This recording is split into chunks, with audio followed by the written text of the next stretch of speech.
ends. That could be a We're whole show. we're on. Hey everyone. Welcome. We're back. We're running as full throttle as we can. My plan for tonight was to have Derek on here because that was the last interview that I did. And we were going to talk about Gen X war movies. And we're probably still going to talk about that a little bit. But I will go ahead and, I've always wanted to do an AMA too, like just kind of like ask me anything, any kind of question you want. So if this kind of goes downhill a little, which I think sometimes a lot of times this ends up being an AMA. We kind of have a main topic, but it ends up being an AMA. We go But off the rails. yeah, whatever. So if anybody has any questions for us personally or anything like that, let me know. But we were going to talk about war movies, but Derek can't make it tonight. So we're still going to talk war movies a bit, but we'll also venture on. This is, your turn to interact with us about the last subject we talked about on the podcast. And that is the big deal about, why we do this Monday night to kind of connect with the audience. But before we do, Thrash Pondo, let's bring up some of these people who are in our audience and just say hi to everyone who is here.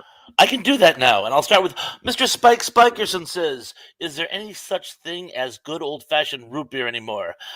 I'm willing to entertain suggestions." I don't, an AMA. Let's see, Spike. I'm glad you're here, but I don't know too much about root beer. I mean, I like Barks when I drink root beer. So, I mean, I like A&W. I don't. I'm not a huge soda pop fan of Diet Pop or regular pop. So, I don't know what you're comparing it to. We had homemade root beer one time, and I thought it was awful. So IBC is possibly the best root beer on the market right now. IBC is good. IBC is good. Yes, Although it's true. if you can get the Polar root beer, particularly the Polar birch beer, it's excellent. Yeah. If they have it in your area. And let's see. Good. Superplex says, "Where's Lance?" Good question, but hello, Superplex. Hi, Superplex. How you doing? Glad you could make it. And Tracy. Oh, that's Spike again. That's Spike again. Tracy Rothmeyers. Rothmeyers. Hi, Spike. And both Tracy Rothmeyers and Spike Spikerson are part of the Patreon club. I know Tracy is part of the Honeycomb Hideout, but I don't know. I think Spike's on the. I can't remember if Spike is too. But thank you very much for joining those for you. And Nancy D says hello. Hello, Nancy. Hello, Nancy. I'm hoping you're prepared for the conversation we're going to be having tonight about an AMA or simply, just or war movies. MMA. No, not MMA, AMA. Superplex brings us the first topic-related comment we have tonight. The only war movies of the 80s I can recall is Hacksaw Ridge and that movie where teenagers are fighting the Reds. Other than that, there were Platoon and Full Metal Jacket. Well, Hacksaw Ridge was not in the 80s. That was a more recent movie, wasn't it? He's thinking Heartbreak Ridge. Oh, okay. Possibly the only feature film about the invasion of Grenada that, of course, starred Clint Eastwood, and was a pretty good movie. I enjoyed it, but again, that's the only movie I could think of based on the Grenada invasion. And the one where the teenagers are fighting the Reds, that was the original Red Dawn. Red Dawn, my favorite one. My favorite one. Yeah, the original. Yes, the original. I'm trying to talk because Derek loves to do his compares of the two movies. I'm trying to talk him into doing a comparison and contrast of Red Dawn and Red Dawn, the two Red Dawns. I know which one I'd favor. Yeah. I would. Well, I think the 80. Is it the 88? 84? 84? Is it 84? Yeah, 84. I believe. Might be earlier. Because it actually has the honor of being the first PG-13 That's right. Film. That's right. Yeah, it is. As I recall, it is. Who else we got down here? Let's say hi to some people, and then we'll get to questions. I think we've said hi to all the people who were in that. Let me just skip down. Hey, we have a bunch after Nancy D. Of people in here. After Nancy D, we have a John H. John H. Hello, John. Nice to see you, John. Oh, Emily Miller. Emily. Hello, Emily. The only war movie I remember well is V. V. That actually, it wasn't that was a television show, wasn't it? It was. It was a It was. television show. And it was Um, actually based on a Cold War yeah, story right. about a Nazi invasion of the United States. Oh, and we have number one dude Number one dude. saying hi, Yancy and Thresh. Great to see you Hello. guys. How are you? Good to see you. Good to see you. And All right. Yeah. Who we else we got in oh here? I know we got a we few more also people in here. have Mr. Mr. Lead. Lead. Hey, Right ENC. on. Hey, Thrash. Hey to you, Mr. Lead. All I'm going to right. scroll down just to make sure someone else didn't squeak in here. I hate to miss anybody. We Okay, got I think that's it for all the hellos. I think we it's- got DJ oh, wait. Anubis. Georgia Ayers. I just went screaming past her. Okay. And Georgia's always on my mind. Uh, Georgia Ayers. Georgia. Oh, and of course, DJ Anubis. Evening, gentlemen. Yes. Evening, DJ Good to see Anubis. you, Good to see DJ. you too. And oh, and there it is. George Ayers says, "Hi, Georgia. gentlemen." And Georgia, Hello. am I pronouncing your name right? It is Ayers, correct? Yeah, that's how it reads when at least it reads to me. I But don't know. hopefully it's so. I believe that takes care of the hellos. All right. Hello. All right. Well, one of the things that, and we'll pause the bringing things up, and we'll bring questions Sure, up for just a minute.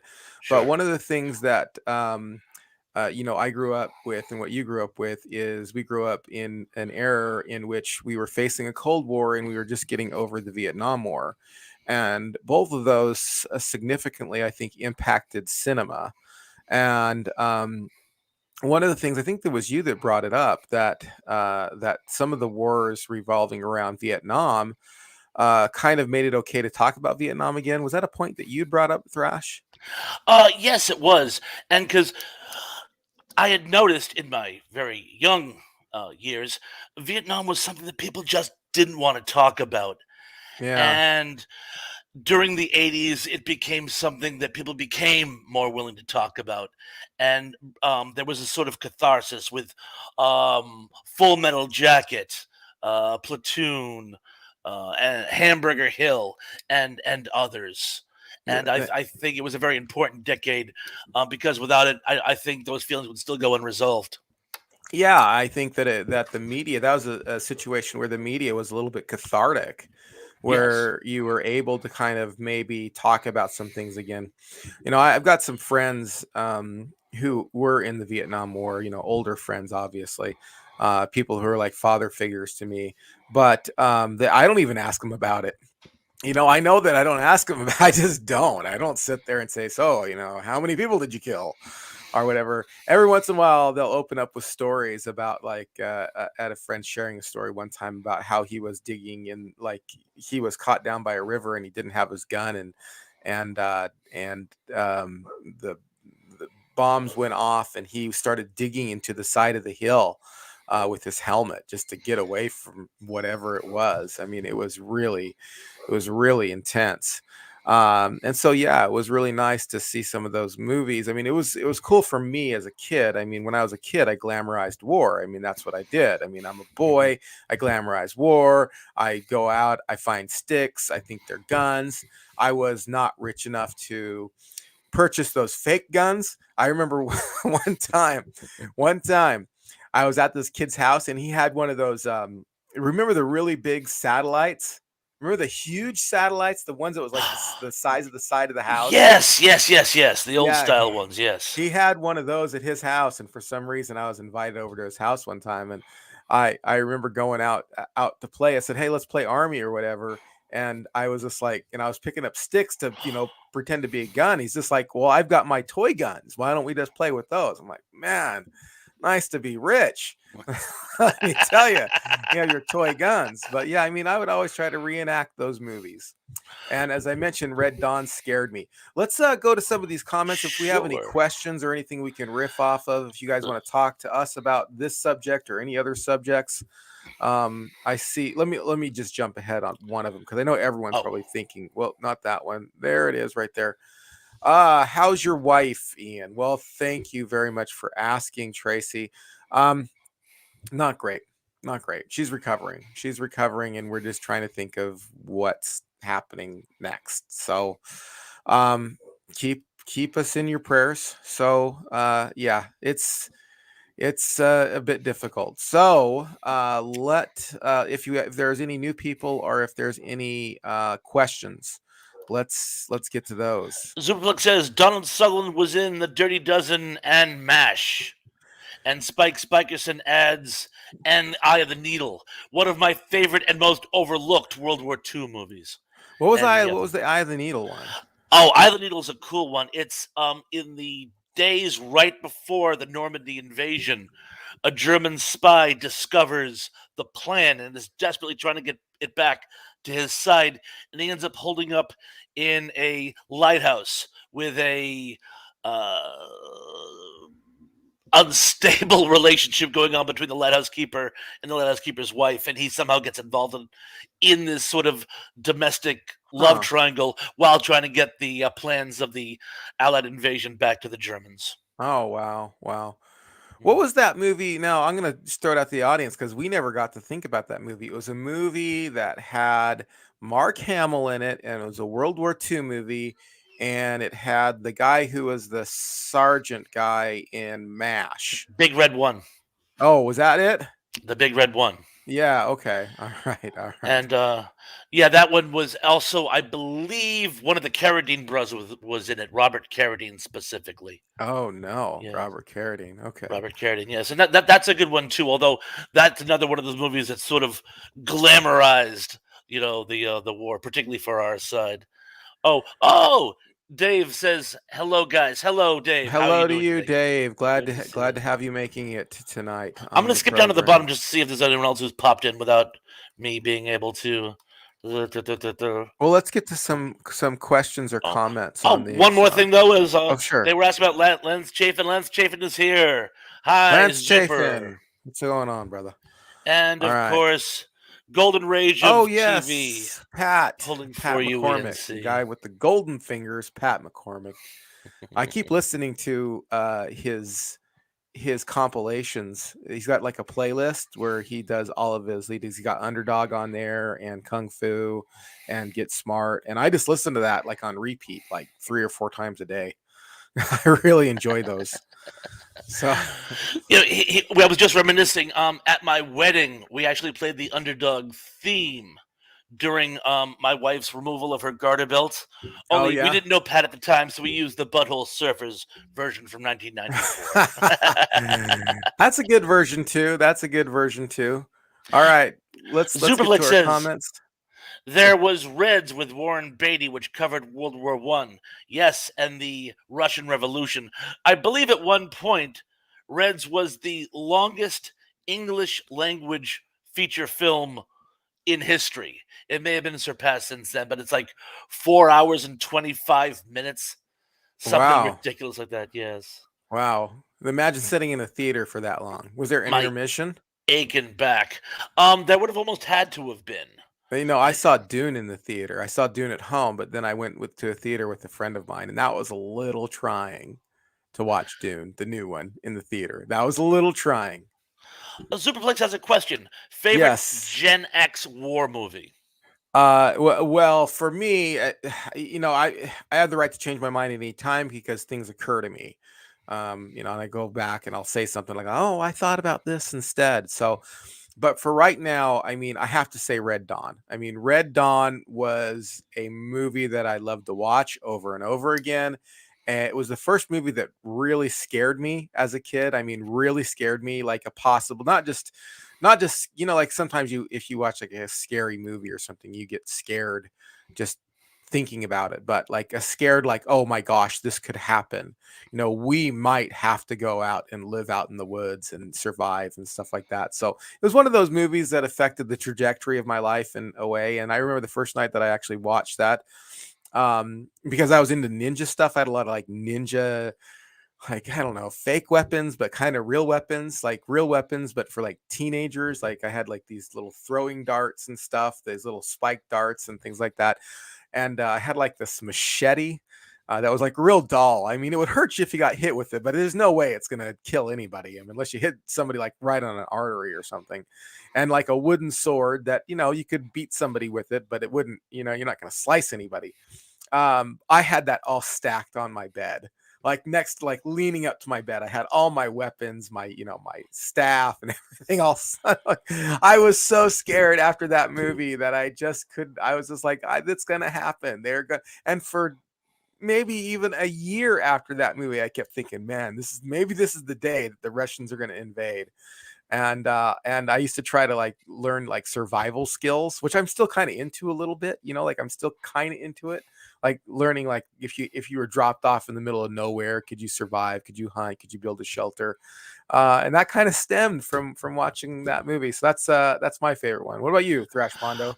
Oh, one, I just want to say I agree with you. I actually had friends in high school who thought that Red Dawn should be a training film, and they should actually show it in the schools Uh-huh. so that the kids would know if the Soviet paratroopers take over your town, this is what you do. And my friends and I, we actually knew it was a pretty overpopulated town, but we actually knew the wooded areas. We knew the Uh-huh. closest one we could get to, and try to hold up there and try to form some type of resistance force. And we had a friend who was on the college radio station, and we came up with this list of codes that he was going to read out to try to coordinate our efforts. Oh And yeah. this never went anywhere, but we were actually coming up with this a system of coded messages. Now they'd probably shut down the college radio station right at the gate to begin with, but we actually put some thought into this. Yeah. So Yeah, so for yes, sure. I agree with you wholeheartedly. But I'm going to go a little off the rails here for my Gen X war film, because this film came out later, but Uh-huh. it's about the Gen X war.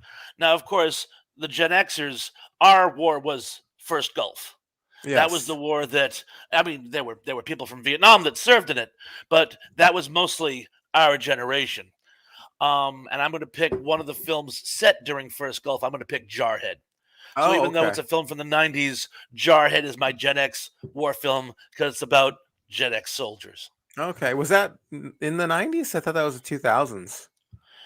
I thought it was like 98. It may have been 2000, but I thought it was like 98. I thought it I was could late be wrong. 90s. I could be wrong. I totally could Um, be wrong. I met, yeah. I've not kept up on war movies over the years. That's one I thing I haven't done. It came out when I was working for the video store. And I Okay. started the video store in the late 90s until about 2005, 2006. So, but I want to say late 90s.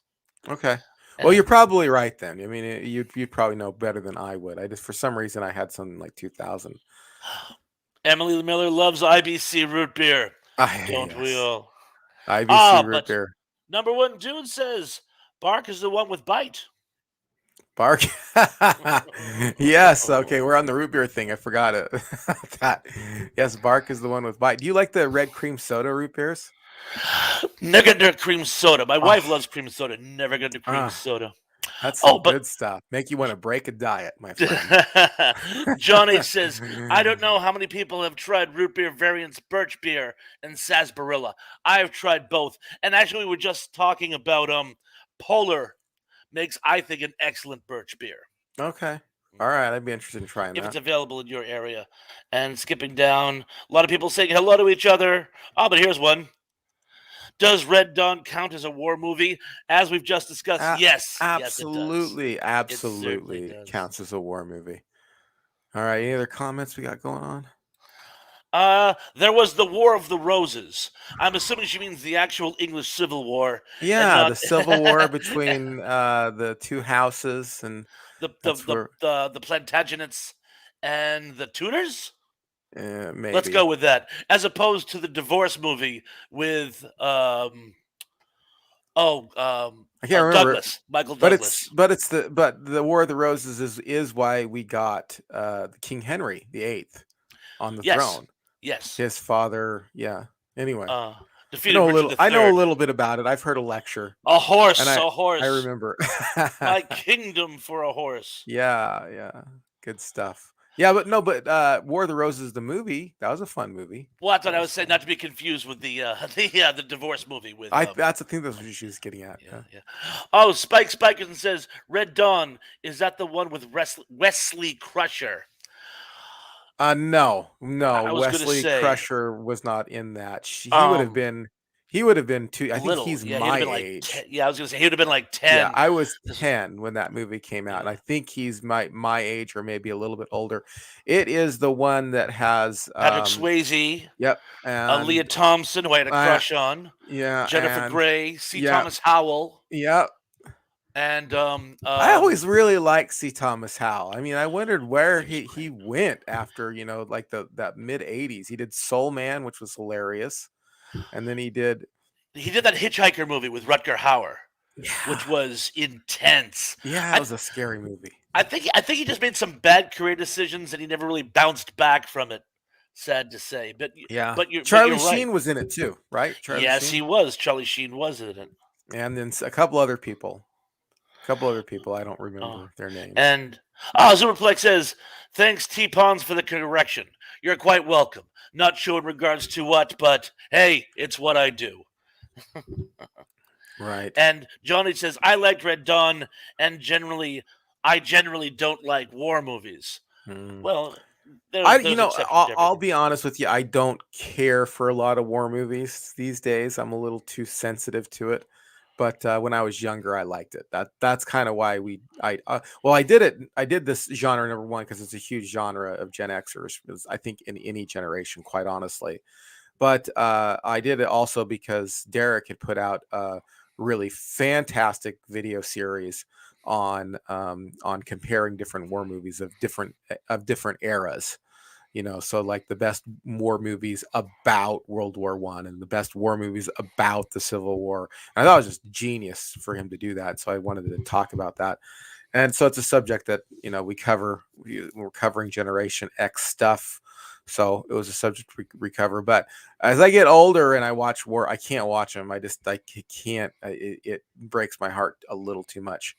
Last real war movie I think I watched was that Saving Private Ryan? Yes, that's the last one. It's just like Wow. I can't watch that anymore. I can't watch those. Those are too intense. That kept me up for days. And the thing was, though, the other thing about Saving Private Ryan was like it's not even about Private Ryan. I mean, like at the end of the show, it's Private Ryan having all these memories of things that didn't happen to him. To him. You're You know what I mean? right. Like he's sitting there and he's remembering that guy, but he didn't He wasn't around for that. no, he wasn't around for any of it. He wasn't around for the whole movie, but he's remembering the whole movie. Like, how's that possible? All right. He heard it secondhand. I Spike guess. Spikerson said, From where "Birdie, they all died. Well, I guess the one guy didn't die. I guess the one No, guy, there was the a coward, the no. coward You're guy right. You're didn't right. die. The coward survived, The one guy who should have died didn't die. hey, but at least they got the German dude. You know, Too little, too late. I know, I know, I know. I Spike want to. Spikerson says, "Birdie was an impactful war movie." Yes, that one was amazing. Just wonderful performance by Matthew Modine, and all I can think of is Coppola. His Nicolas Oh, Cage. Nicholas Cop. Nicolas Cage, yeah. Yeah, a lot of people don't know his name's actually Nicholas Coppola, but he changed it. All right, what else we got? Let's see. Skipping down. A lot of people saying hi to each other. Uh, Yeah, I remember being scared of the Cold War. Watching those movies about like Aftermath, the one with Steve Guttenberg that came out, and all the cockroaches coming out. I mean, nuclear war was like an impending thing, and it was just so scary. I mean, I really thought it. And then plus you with mean the day after?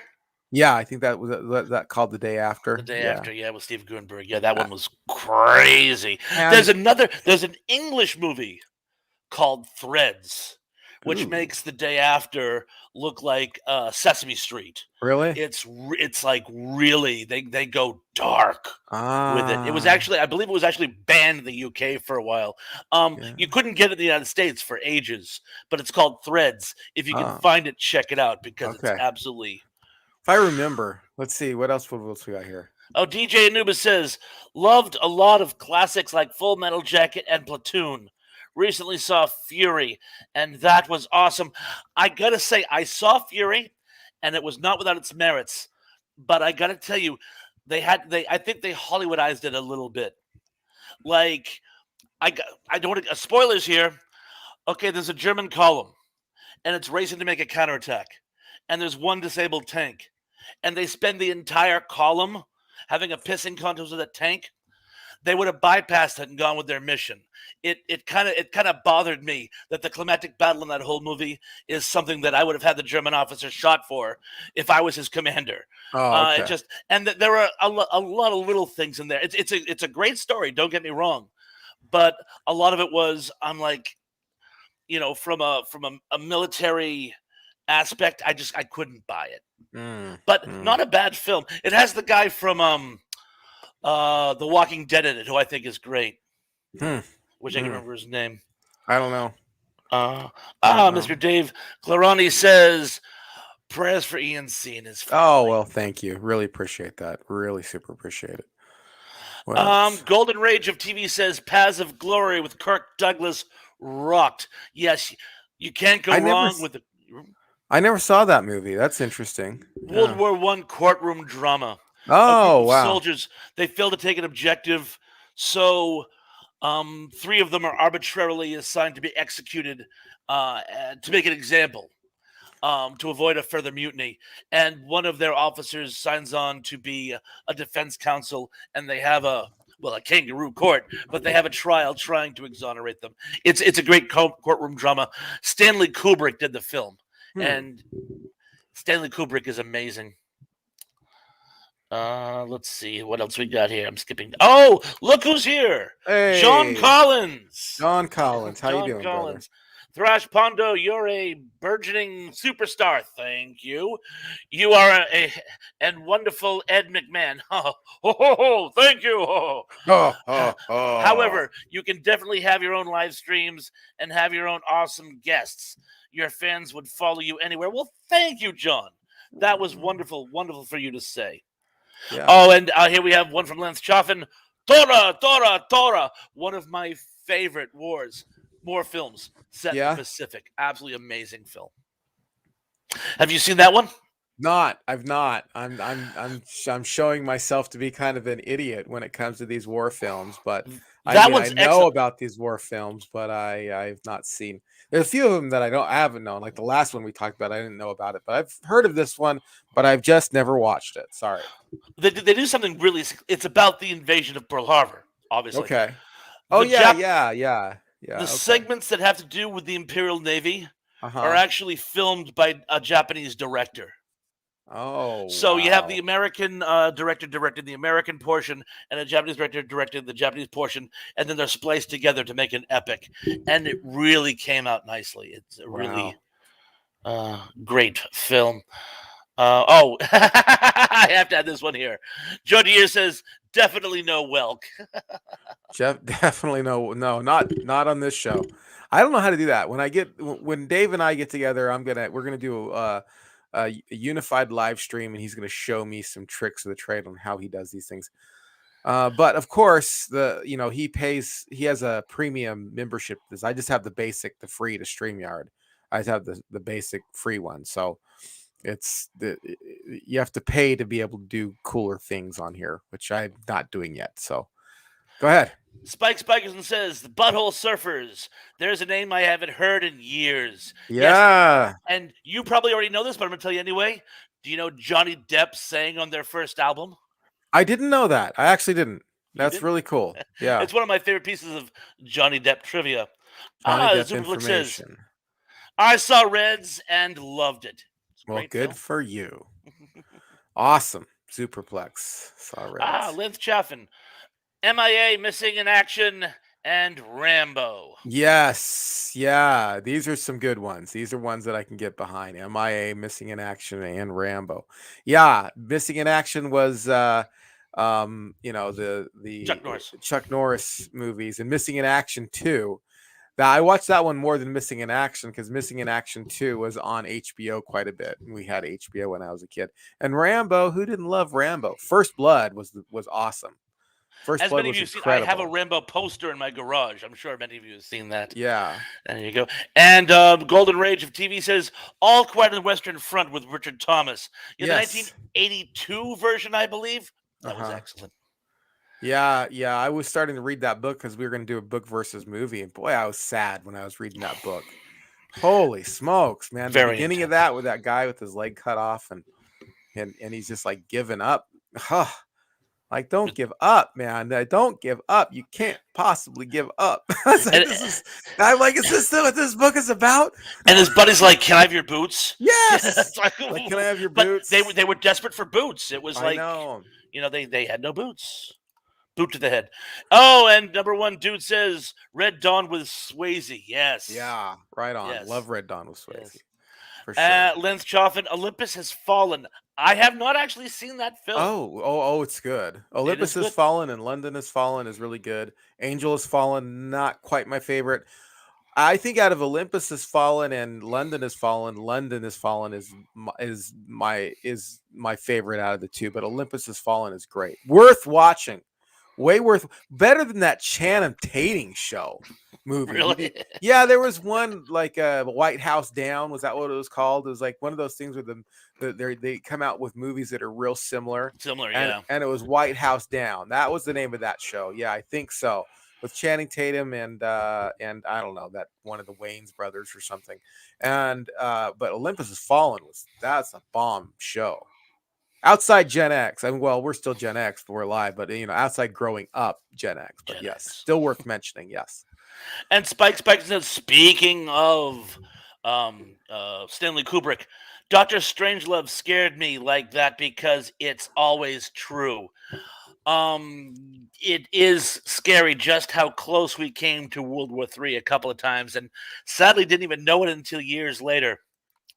Yeah, Tracy Rosmana says, I like Glory. that was a good movie. I liked Glory too. It was one of those heavy rotations. In I when I was I moved out of my house when I was 17, and I moved in with one of my karate instructors at the time. And the reason why I moved in with him is his best friend moved away, and so he had a place to go, and so I moved in with him, and we would often rent Glory and watch Glory. It was a really really good show, and I felt bad. I mean that black people were treated that way. You know what I mean? It was really sad to watch that, and yeah, so it was good. It was a good movie. I really enjoyed it. Oh, Ziploc says, great comment, John Collins. Thank you Uh, on John Collins' behalf. yeah, this must be something going on in the in the interpersonal chats here. Mm. Let's see, skipping down. Here's a good one. Gold. Russia isn't invading until next week, Ian. Good to know. I'll finish the bomb Oh, shelter. thanks. Thanks. Oh. I think we got a lot worse to worry about right now. But yeah, back then I was seriously scared. And the other thing that happened back then too, it was really tied into religious. And we talked about this on the post-apocalyptic show, but it's worth mentioning that when I was growing up in like '84 and '85 and all this war movies, and then on television was coming out like the day after and other things like that, it was super tied in with like last day events and prophecy people in like evangelical churches and stuff. So I thought like this was going to happen, the antichrist was going to rise, and we were all going to have either take the mark of the beast, or we'd have to be hiding in caves and shelters, and uh and anyway, there was a lot of that happening as well. I think Reagan thought so too. Yeah, yeah. Let's see. Oh, Trey Meyer says Das Boot was excellent. Das Boot is actually one of my favorite war films. Have you seen Das Boot, Ian? Oh yeah. It's excellent. Yeah, that about the encryptor. No, it's about the submarine warfare, but it's all told through the story of this one U-boat crew. Yeah, yeah, And the one with Bon Jovi in it, right? no, it's Jurgen Prochnow. It was a German miniseries that was whittled Oh. down to a feature film length, and it was originally in German. There is an English version which is pretty good. I prefer the original German, but it's all about what the daily crew goes through in their U-boat tours. You're Oh. thinking of U-571, That is what I'm thinking of. I am which is thinking of that. also good, but Yeah. that's a about the Allies. And the funny thing about that is, and they mentioned it at the end of the film, when the events of that film takes place, the English had already gotten the Enigma machine, had already decoded it.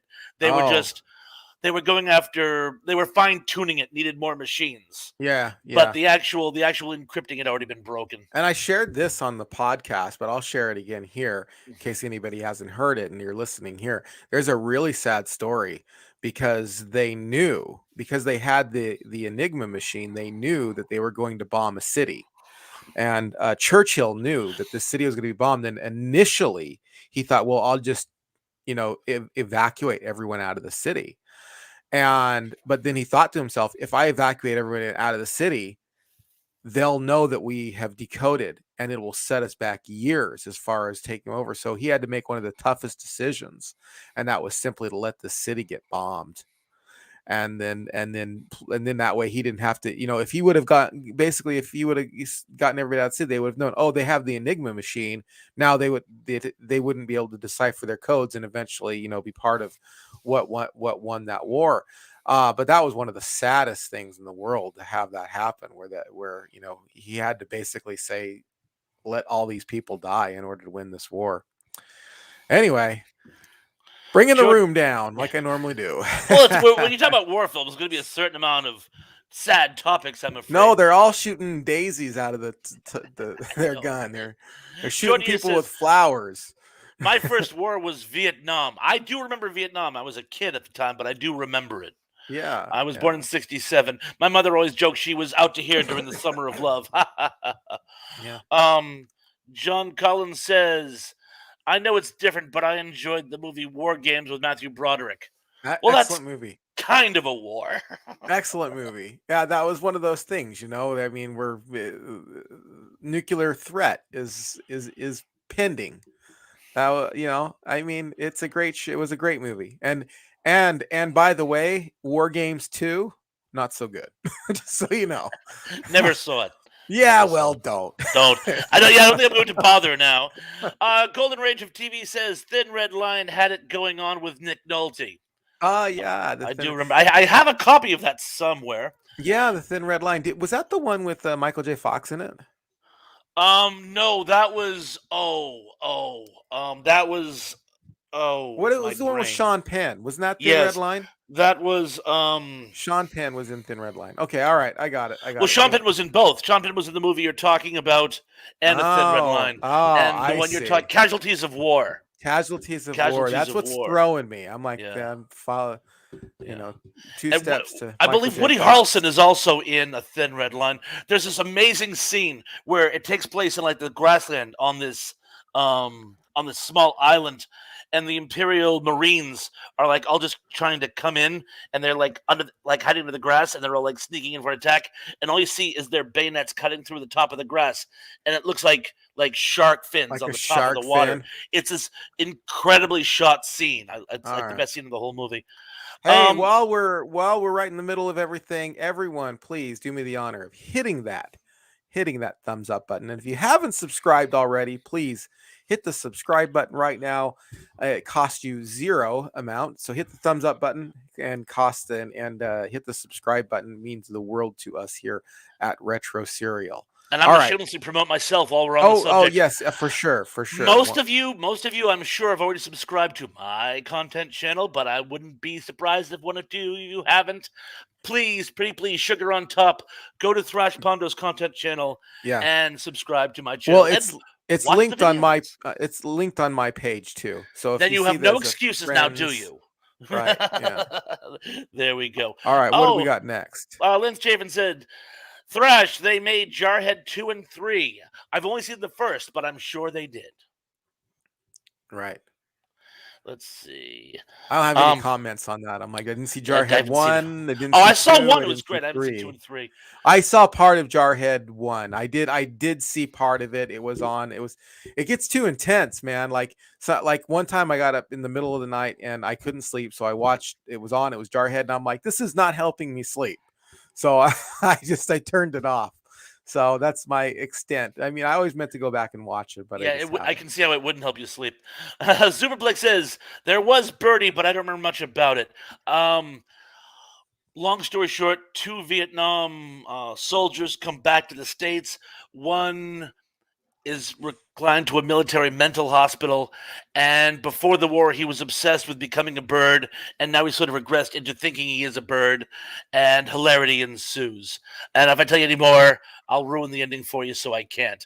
But it's a good little movie, and both Matthew Modine and Nick Cage are at their best. Oh, here's a good one.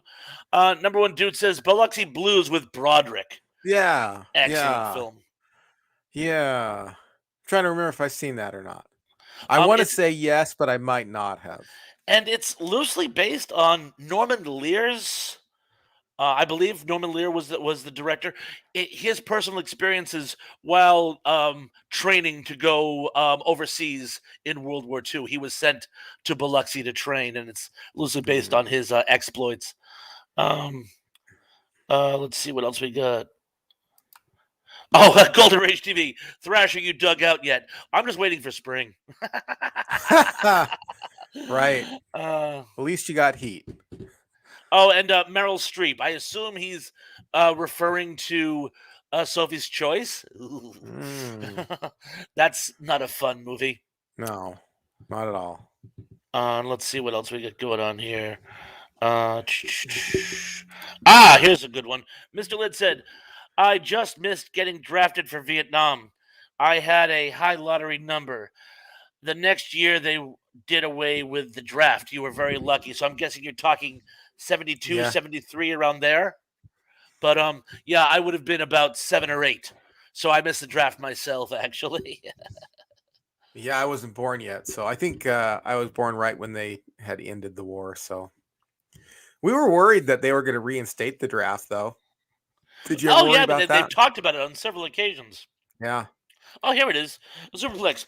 They did away with the draft in 75, and the war ended for the U.S. in 73. The ground war. We were still fighting the air war until 75, whether we were admitting it or not. Yes. Interesting. My mother was a bit of a war protester. She kept me abreast of all these little things. Yeah, you talked about that. That was in you were like a little Alex P. Keaton in your house because your mom was. Yes, I was. Your mom was not a hippie, right? I mean, that's what you said. She did not like to be called a hippie, but no, basically... not a hippie. She was a lefto. A lefto. No, that's what I called her. Okay. Is Schindler's List considered a war movie? Definitely. Yeah, for sure. Definitely. Yeah. That's a good movie right there, man. It's that guy saves a lot of lives. An amazing movie. I went to the Holocaust Museum when I was over in Israel, and they did have as I recall anyway, this was 1994. So, and I know it was 94 because I got to Israel on New Year's Eve of 93 and woke up in 94. I was going to stay up till midnight, but I couldn't. Time difference. It was the first time I ever flew. Number one, flew from Dallas to London and then from London to Israel. And so I could not stay up. So I fell asleep and woke up in 94. and went to see the Holocaust Museum, and as I recall, they did have a section there that was dedicated to Schindler. What an amazing man! What an amazing man! And Lance Cheffin says G.I. Jane. I would count that. Of course, G.I. Jane. Yes. Yeah, Demi Moore all the way. Love Demi Moore. Band of Brothers miniseries, not movie, but an excellent work. An excellent work. Oh, I haven't seen either of them. You haven't seen Band of Brothers? No, I haven't. Really? I haven't. No. It's a free country. I'm surprised. I feel so dumb, man. There's so many war movies. I'm like, hey, let's talk war movies with the expert here who hasn't seen most of them. Well, just the ones that people have thrown out. But the ones that I have seen, I have a lot to say about them. Okay, all right, I have a lot to say about the ones I have seen. Have you seen The Deer Hunter? Oh yeah. Then go to it. Does The Deer Hunter count? Take it. Oh Ian. Yeah, no. Deer Hunter does count. I saw it a long time ago, so I don't remember too much about it. Other than it was pretty intense. Willem Dafoe, right? That's who's in that. Willem Dafoe's in Platoon. Who's in the Deer Hunter? Deer Hunter is that came around the same time as Apocalypse Now. You're talking to me, literally, like within the same year. It was De Niro, Robert De Niro, Right. and I not William Dafoe, but I know who you're talking about Christopher Walken. Yes, yeah, that's Christopher who. That's Walken. that's that's who I meant. That is who I meant. Yes. Yeah, So it was now that that was I've a yeah, tough one. That was a tough that one. was very and it's funny because my mother actually grew up in the part of Pennsylvania where the first part of the movie is. Actually, it's bookended, but the Pennsylvania parts of the movie they refer to, that's actually where my mother lived when she lived in Pennsylvania. Cool. Oh, Mr. Litt says, did you ever watch the TV coverage of the lottery? Are you talking about the book by Sherry Jackson? Um, no, I never watched the TV coverage of the lottery. I've played the lottery one time in my life. So, I was just being glib. I think he's referring to when they were actually calling up various lottery numbers for the draft during the Vietnam War, oh, I see. and I I was see. referring to that very grim short story by Sherry Jackson or Shirley Jackson. The lottery. I don't Anyone else know. familiar with it? Oh, then I don't want to get. It's a horror short story. I don't want to give anything away, so I won't say Okay. anything. All right. Spike Spiken says Deer Hunter always counts. For sure. Yeah, for sure. Uh, and Lance Chafin says the Delta Force and Iron Eagle. Iron Eagle, yes. So Iron, I'm a little bit more familiar with Iron Eagle with Louis Gossett Jr. in it, and that one kid, I forgot his name. And then it had that one of the guys from Karate Kid was in it too. He played a he wasn't a main star. He wasn't the main star. He was just on the side. But he's the one who made the joke about how nobody messes with America because we have the president Ronald Reagan. Ronald Oh, Reagan.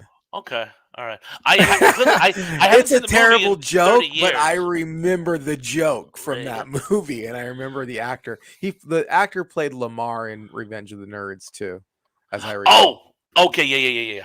Yeah, but he And was in Karate Kid. He was one of the Cobra Kai people in Karate Kid. number one dude says Born on the 4th of July. Ah, gosh, If you that's a don't love tough show to America, watch. yeah, Well, it's a great movie though. But yeah, it is tough. It is tough. As is Hamburger Hill, another toughie. yeah. And he goes on to mention a few others here. Full Metal Jacket. Which Full have we Metal talked about Full Jacket. Metal Jacket yet? This show because it's I don't actually one of know my if we've favorite. Yeah, talked I, about it, but yeah, it yeah. was one of my favorite too. Rest in peace, Arlie Ermy. Speaking of Matthew Modine, because he's the main character in it, Uh-huh. and but yeah, it's a great. I love how it went Who's the from guy who plays the crazy guy who shoots himself and the sergeant in the head? Vincent D'Onofrio. Is that who it was? Vincent D'Onofrio, who plays I can't remember his character's name. Private Pile Okay. is his Yeah. character's name, and well, it's a nickname. But yeah, from the you know Law and Order Okay. CSI or CI or whatever. But yeah, but I love how it went from basic training all the way to the end of his tour.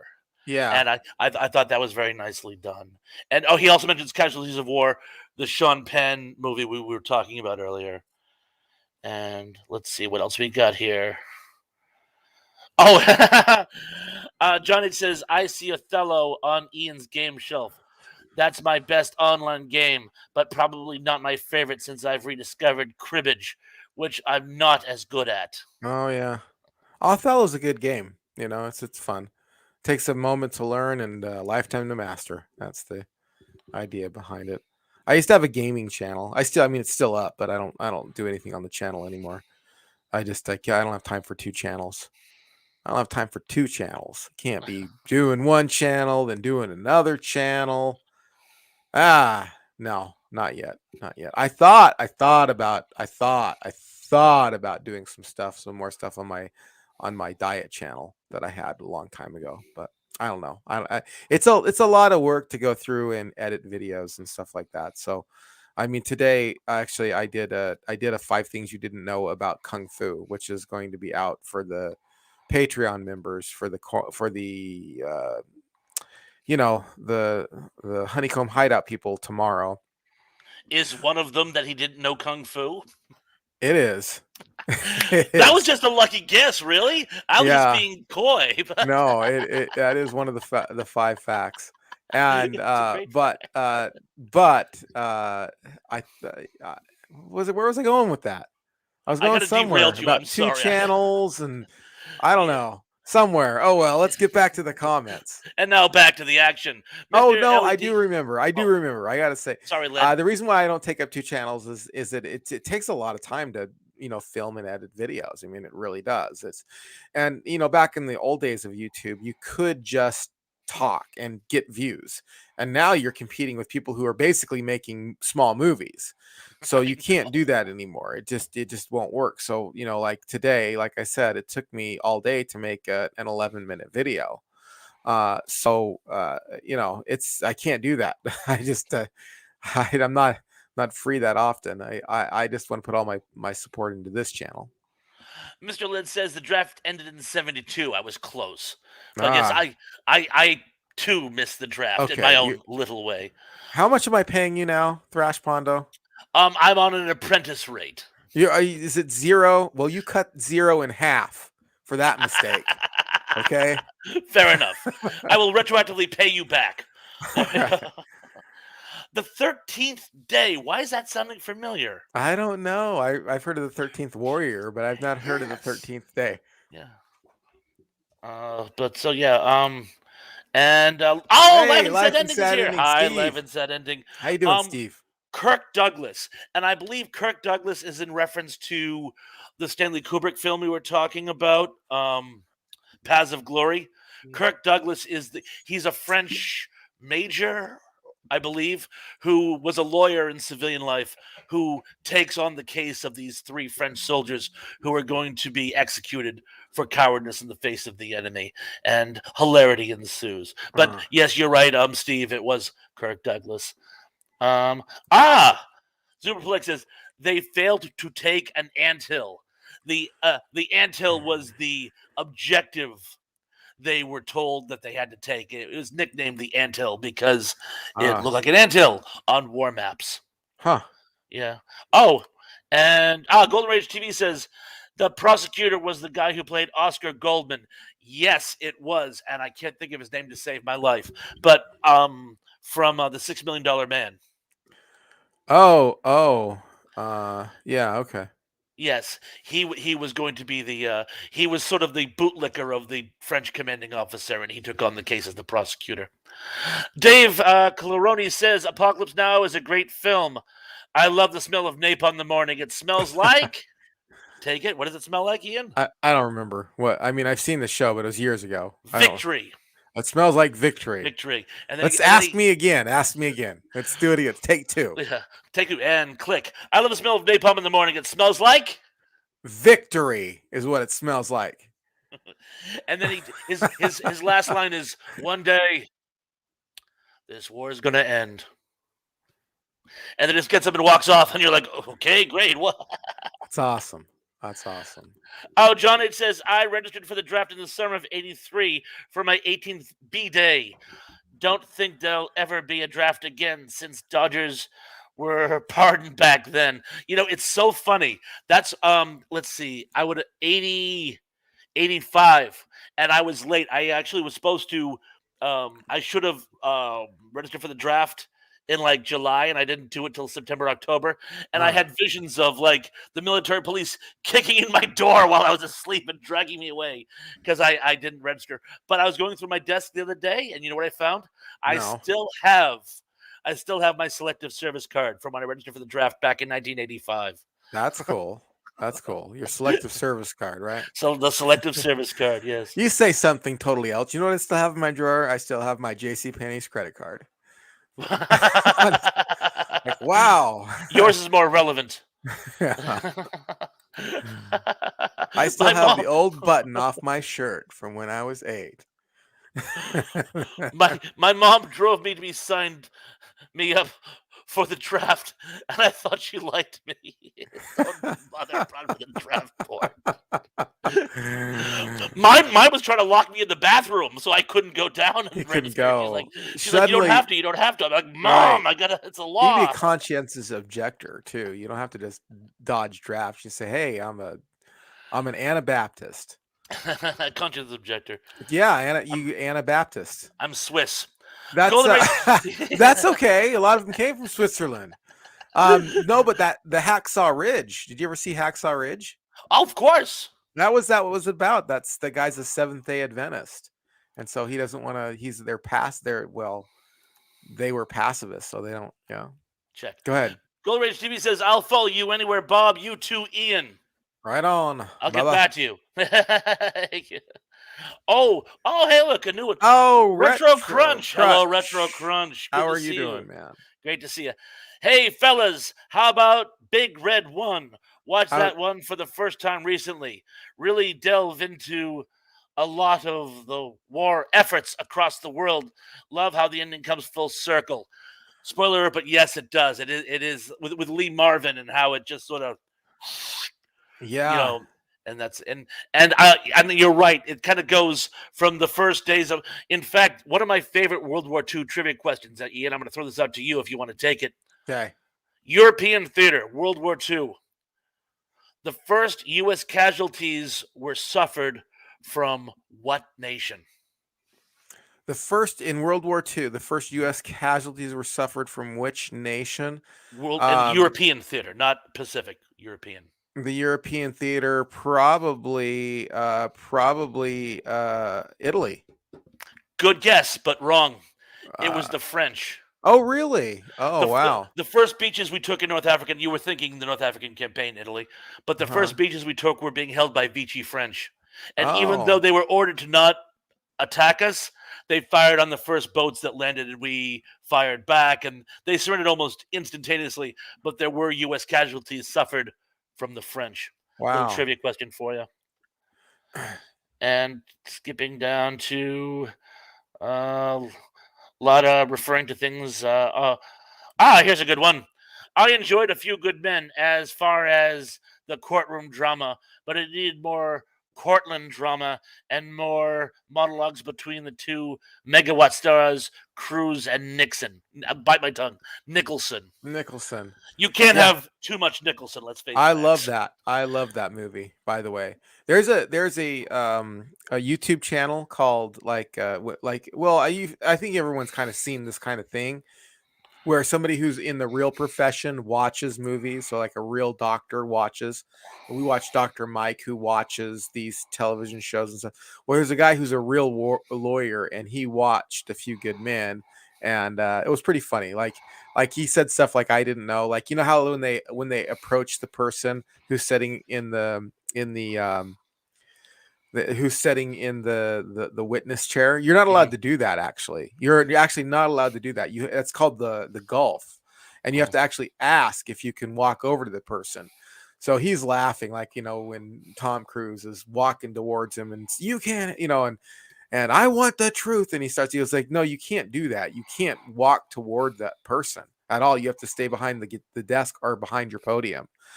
You have to ask for permission to walk there.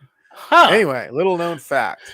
It's funny, the little facts they point out when you actually have somebody know. Like, speaking of Lee Marvin, did you know he was actually a Marine in World War II, and when he did these war movies, he was often also hired as a consultant to make sure that they could get the authenticity right.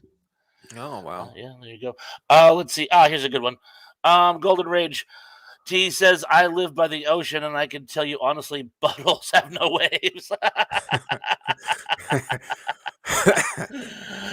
Speaking of which, Jimmy Haynes, lead singer of the Butthole Surfers, was the son of Dallas Mr. Peppermint, Jerry Haynes. Did not know that. Oh, wow. And, Lance Chafin says, MASH. MASH, of course. Classic. Of course. Classic. Nothing like the television show, I'll tell you that. High school, nothing like the musical. John H. said, I had to watch All Command Western Front November 1979. My English teacher told us to watch it, and it took 3 hours. I'm guessing that was the original black and white version? Yeah, had to have been, because the color one didn't come out till the 80s, till 1980, right? Was it 80 or? I don't know. 80. I want to say 80 or 81. And look, I just froze up. But hold on, before I do anything to remedy that, I have to say Dave Sundstrom in the house. Anyone mention Apocalypse Now yet? We have, but you can mention it again. Yeah. Right on. It was a great movie. That was one of my favorite all-time movies. Do you want to pop back out and pop back in, Okay, and I'll well, take some of these I got questions? my other device, so I'm gonna I'll All log right. off this one, and then I'll be back in just a minuet. Okay. All right. Let's see here. I saw some people who we had not said hi to yet. Jill. Hi, Jill Carter. Glad to have you in the chat channel talking about Gen X war movies. And then this one's come up a few times I saw here. What we're doing now, by the way, is Thrash is taking over kind of co-host, and he'll be able to spend more time looking at the comments, and then I can just kind of talk, which is what I was born to do. And John Collins writes, Thrash, you mentioned that your mom was not a hippie, but a hippie, and you called. Does that mean you're right? I'm almost sure that our happy preacher is right. Oh, I'm a faithful, happy, sensible lefty. Oh, well, good. Well, this is kind of weird because it's kind of more for him and less for me. No, I'm. All right. Well, I don't know what you mean by sensible, happy lefty. But anyway, hey, we got to read this one because he put it up a couple times. So I was just trying to go through ones that we haven't gotten to yet. John Collins says, Thresh, you mentioned that your mom was not a hippie, but a hippie, and you called. Does that mean you're a righto? I almost sure that our happy preacher is a righto. I'm a faithfully happy, sensibly lefty. I will answer you thusly. When I was younger, and Reagan was in the White House, who I love very, very much, I was very conservative leaning, and my mother was very left leaning. We had a great counterbalance. As I've gotten older, I've become much more moderate in my political views. So, am I a righto? No, I'm just a thrasho. I'm a Huh. pondo. Yeah. Right. Yeah. Let's see. Let's get. I'll pull it up here, and then you can start taking over from there. You'll see where it's Sure, left sure. off. Dave Sundstrom says Vincent D'Onofrio is also currently playing Marvel villain Kingpin in Daredevil, and spoiler alert, Hawkeye. Thank you, Yeah. Dave. Thank you. All right. Thank Let's you, see thank what you. else we got here. We got one from Georgia Eris, and I guess Pat left us. So good night, Pat. Good And night, Georgia Pat. Eris writes, George Ayres says, evidently both you gentlemen do not know your history too well. The draft ended in 72 and we pulled out in 75. Nixon got rid of the draft and 18-year-olds register. I thought we covered that. Remember, I said yeah, you the did say, ground oh, war I ended was in wrong at 73. 75. Well, Yeah. the ground war ended in 73, but the actual Vietnam War itself ended in 75, and we took part in the air war. I don't know if I was vague about that. As far as the draft, I said 72 or 73, so I was close. But I was very young at the time, Georgia. Yeah. Mr. Sunsom says, my all time favorite Army movie is Army of Darkness. Excellent movie. Yeah, who's the star of that show? What's his name? I Bruce forgot his Campbell. name. Bruce Campbell. Yes, I Bruce love Bruce Campbell. Campbell. His name just slipped me for a moment there, but yeah, Bruce Campbell's a great actor. I love him in Burn Notice.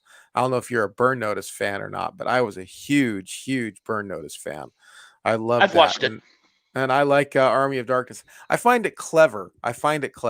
Burn Notice is one of those just kind of clever shows. Let's see. Let's go here. Superplex. Georgia, the U.S. pulled out in 73. There were some military activities in 75 to help Americans All right. out of the Vietnam, but the troops were not in the theater. All right. Well, there's some going back and forth there, and so we'll keep that one mundane. Lance Chapin says, thank you, Nancy, for your service. My dad was a Navy man. Yes. Thank you for your service.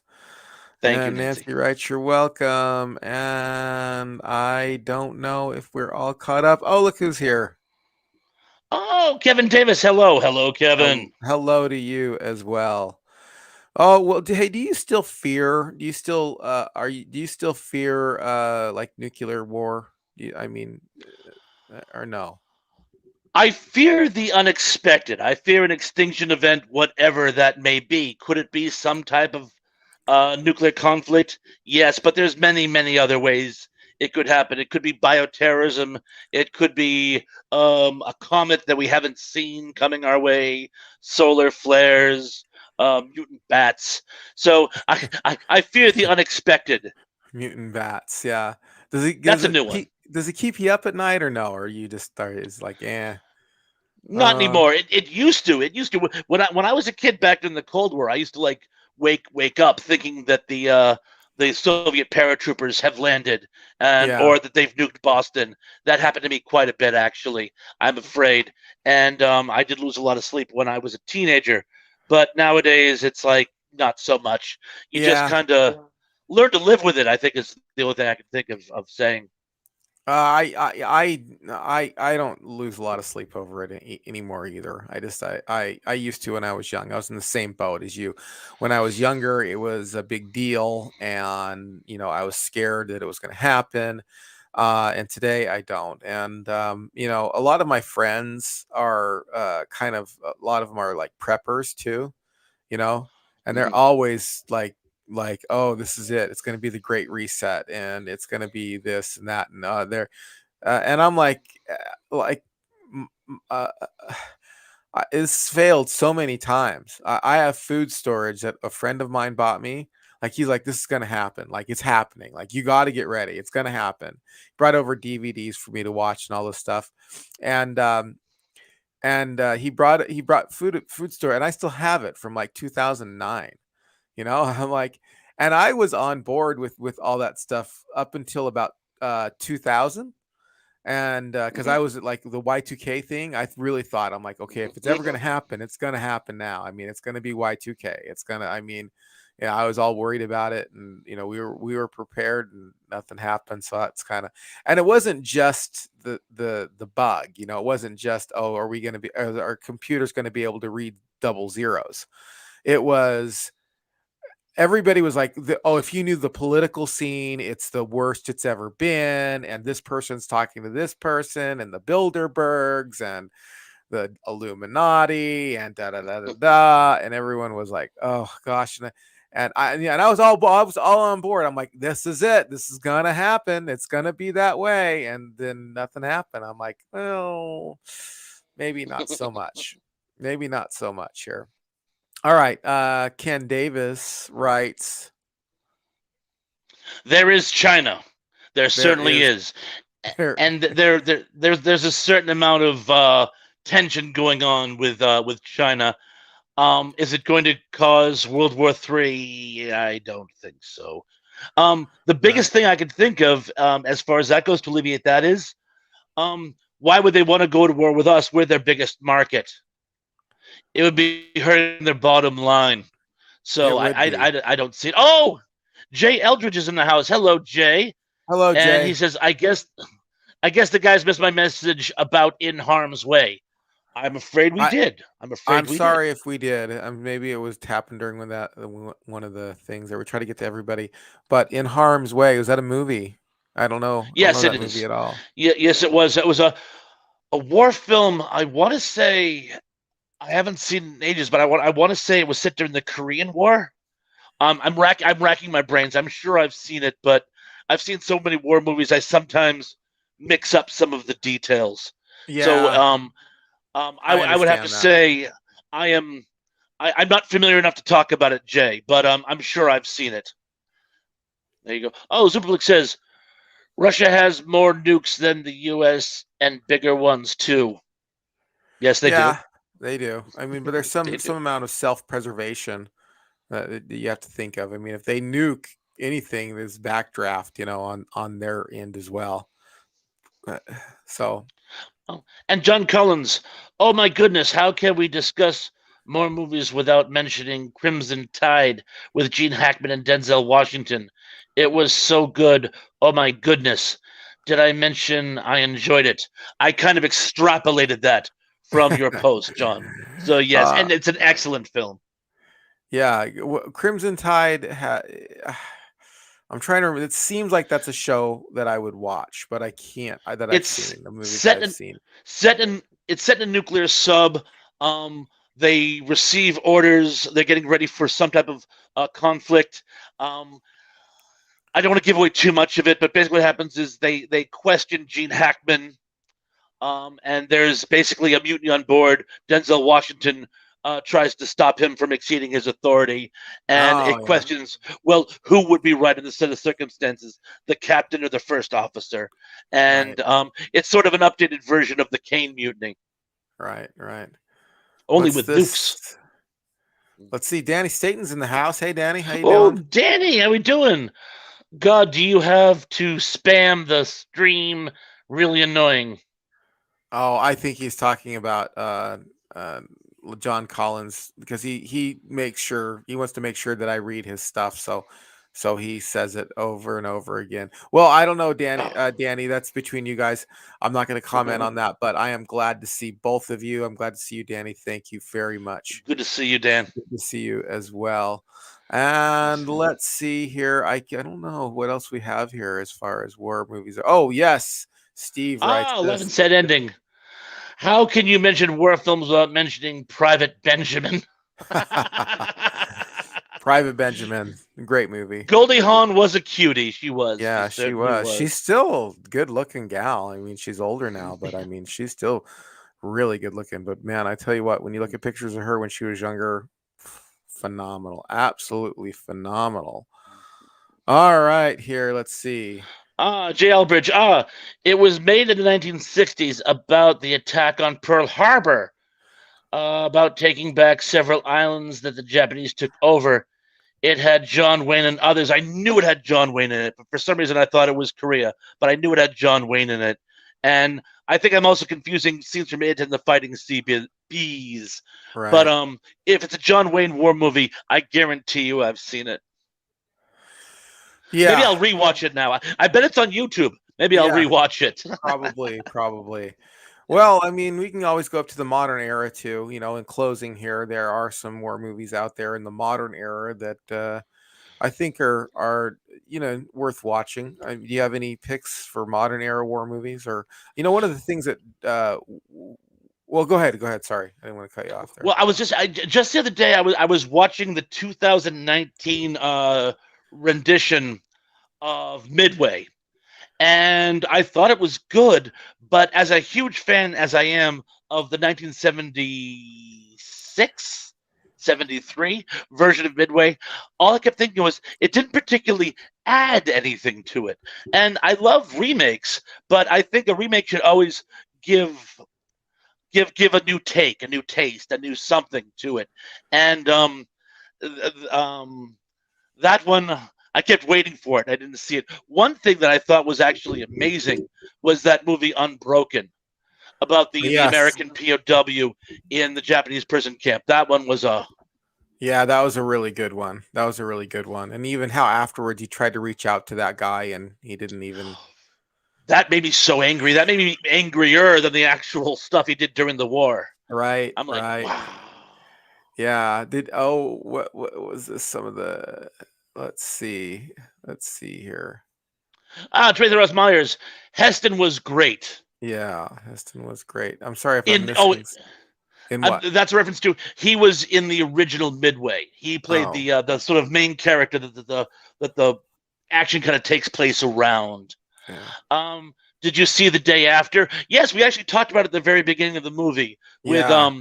among other people, Steve Guttenberg. Yeah. Also, There was another show like that too. That was a made-for-TV movie where it was about the nuclear holocaust and kind of dealing with it afterwards. And it's this this lady, and like her kids are dying off kind of one by one. And I don't know if Covenant? that Was it doesn't called The sound Covenant? familiar, but it might be. It was a I've seen it. 80s TV movie, and at the very end, they kind of adopted or were responsible for a kid that had Down syndrome too.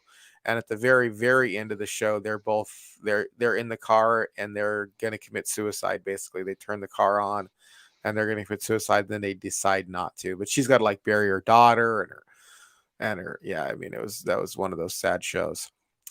All right. Well, I think we're coming to the end of our program here. Let's see a few more.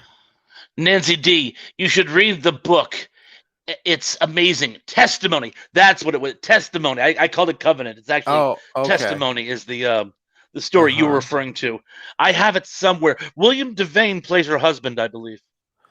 Daryl Johnson. Hey, hey, Ah, Ian. Daryl's in the house. Hey, Ian. Hello, Daryl. Glad to Hey, have you here. hey, We're just about Thrash. ready to Hello, wrap Daryl. things up. Hey, before we wrap things up, I just want to let you know a few things that are happening on the channel. Everybody, please, while you're here, hit that like button, hit the subscribe button, and go over to Thrash Pondo's channel and hit his subscribe button as well. I know that it would mean the world to him. I just did a five things you didn't know about Kung Fu, the television series that will be out tomorrow for the Patreons, and it will be out the next day for everybody else. And tomorrow night won't be live, but I'm filming it tomorrow night. I'm doing um um a podcast with Mega Podtastic, and we're going to be talking about, Mega Podtastic is. No, I don't actually. Yeah, Mega Podtastic. Well, he's got a pretty big channel too. He's a comic book kind of guy, a film guy, that kind of geek culture kind of guy. And Dave was on his show. He actually runs simultaneously with my show, so I can't have him on the live stream because he's on live stream right now. But we're going to be talking about live action superhero TV shows and movies of Gen X. So that'll be tomorrow night, and that'll be out whenever I get it posted. And then I don't know what else is going on. Going to do some five things that you didn't know about, and some more of that. Some more Gen X show and tell. What do you got going on, Thrash Pondo? Well, let's see. I've been having some pretty good feedback with my wretched recaps. For those of you who haven't checked those out, that's where I do I take one of my old vintage comic books and I do a read through in sort of a humorous parody kind of way. People seem to Right. be enjoying those. I've been having some good traction with my top 10 lists of silly jokes. I've been still doing, and to all my new subscribers out there, the deal I have is you give me any topic for a post, and I will do a personalized post in your honor. So please join and just tell me what you want me to do as your post, and I'll be happy to do it for you. Yeah. And that about covers it. Right on. That Right kind of on. fills the whole plate.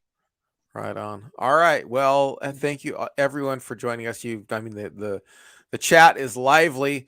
I see people who've got like a lot more subscribers. Like literally, we were talking about this the other day. We were like, "Hey, this guy's got like a lot of subscribers," but the chat will just sit there. It will just sit there. And you guys are just interactive like crazy. I love it. I feel bad partly because we just can't get to everybody.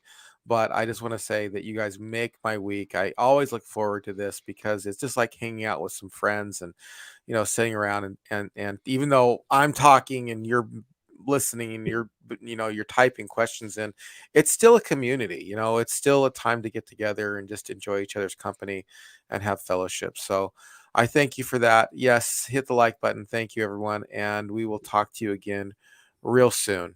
Take care. Take care, guys. Night.